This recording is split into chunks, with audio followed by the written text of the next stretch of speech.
जय श्री कृष्ण। आज हम सुनेंगे राजा परीक्षित को श्रृंगी ऋषि का श्राप। आप हमारे चैनल को सब्सक्राइब करें, शेयर करें। एक दिन राजा परीक्षित धनुष लेकर वन में शिकार खेलने गए हुए थे। हरिणों के पीछे दौड़ते दौड़ते वे थक गए और उन्हें बड़े जोर की भूख और प्यास लगी। जब कहीं उन्हें कोई जलाशय नहीं मिला, तब पास ही एक ऋषि के आश्रम में चले गए।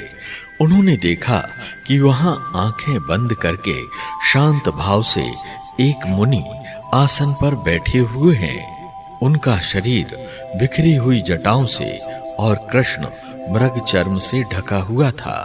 राजा परीक्षित ने ऐसी ही अवस्था में उनसे जल मांगा, क्योंकि प्यास से उनका गला सूखा जा रहा था। जब राजा को वहां बैठने के लिए तिनके का आसन भी ना मिला, किसी ने उन्हें भूमि पर भी बैठने को ना कहा। आर्त और आदर भरी मीठी बातें तो कहां से मिलती। तब अपने को अपमानित सा मानकर वे क्रोध के वश हो गए। सूत जी कहते हैं, हे शौनक जी, वे भूख प्यास से झटपटा रहे थे, इसलिए एकाएक उन्हें ब्राह्मण के प्रति ईर्ष्या और क्रोध हो आया। उनके जीवन में इस प्रकार का यह पहला ही अवसर था।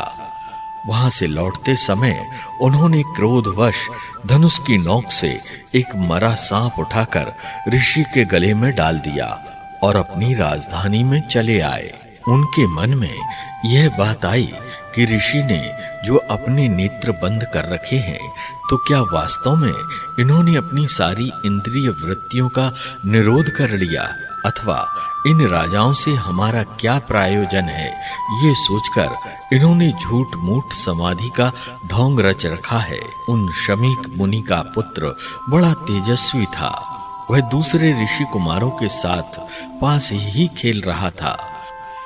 जब उस बालक ने सुना कि राजा ने मेरे पिता के साथ दुर्व्यवहार किया है, तब वह लाल लाल आंखें करके ऋषि कुमार ने कौशिकी नदी से जल से आचमन करके अपने वाणी रूपी वज्र का प्रयोग किया और कहा, कुलांगार परीक्षित ने मेरे पिता का अपमान करके मर्यादा का उल्लंघन किया है, इसलिए मेरी प्रेरणा से आज के 7वें दिन उसे तक्षक सर्प डस लेगा। इसके बाद वह बालक अपने आश्रम आया और अपने पिता के गले में सांप देखकर उसे बड़ा दुख हुआ तथा वह जोर जोर से रोने लगा। विप्रवर शौनक जी, शमीक मुनि ने अपने पुत्र का रोना चिल्लाना सुनकर धीरे धीरे अपनी आंखें खोली और देखा कि उनके गले में एक मरा सांप पड़ा है। उसे फेंककर उन्होंने पुत्र से पूछा, बेटा, तुम क्यों रो रहे हो? किसने तुम्हारा अपकार किया है? उनके इस प्रकार पूछने पर बालक ने सारा हाल कह दिया। ब्रह्म ऋषि शमीक ने राजा के श्राप की बात सुनकर उनके पुत्र का अभिनंदन नहीं किया। उनकी दृष्टि में परीक्षित श्राप के योग्य नहीं थे। उन्होंने कहा, ओह मूर्ख बालक, तूने बड़ा पाप किया। खेद है कि उनकी थोड़ी सी गलती के लिए तूने उनको इतना बड़ा दंड दिया। तेरी बुद्धि अभी कच्ची है।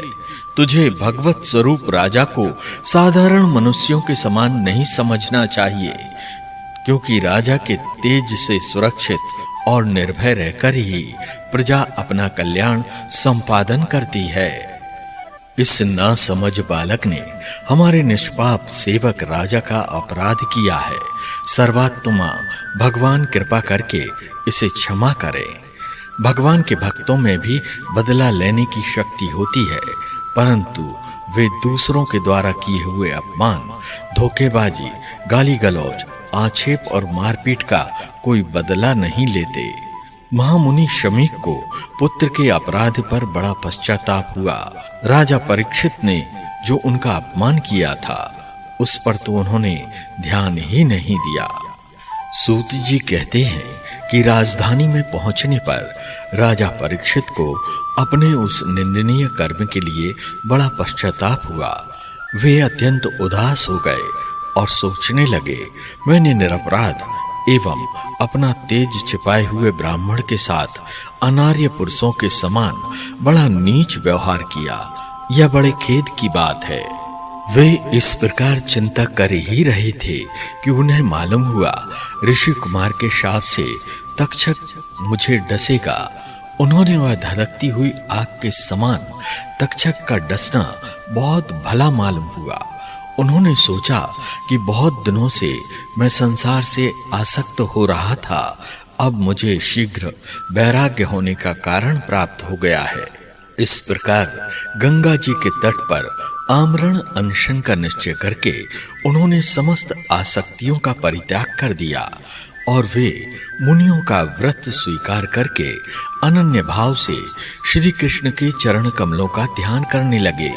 उसी समय विभिन्न गोत्रों के ऋषियों को एकत्र देखकर राजा ने सबका यथा योग्य सत्कार किया और उनके चरणों पर सिर रखकर वंदना की।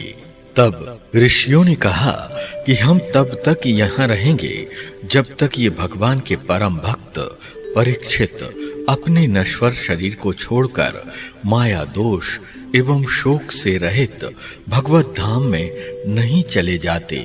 उसी समय पृथ्वी पर स्वेच्छा से विचरण करते हुए किसी की भी अपेक्षा न रखने वाले व्यास नंदन भगवान श्री सुखदेव जी महाराज वहां प्रकट हो गए। राजा परीक्षित ने अतिथि रूप में पधारे हुए श्री सुखदेव जी को सिर झुकाकर प्रणाम किया और उनकी पूजा की।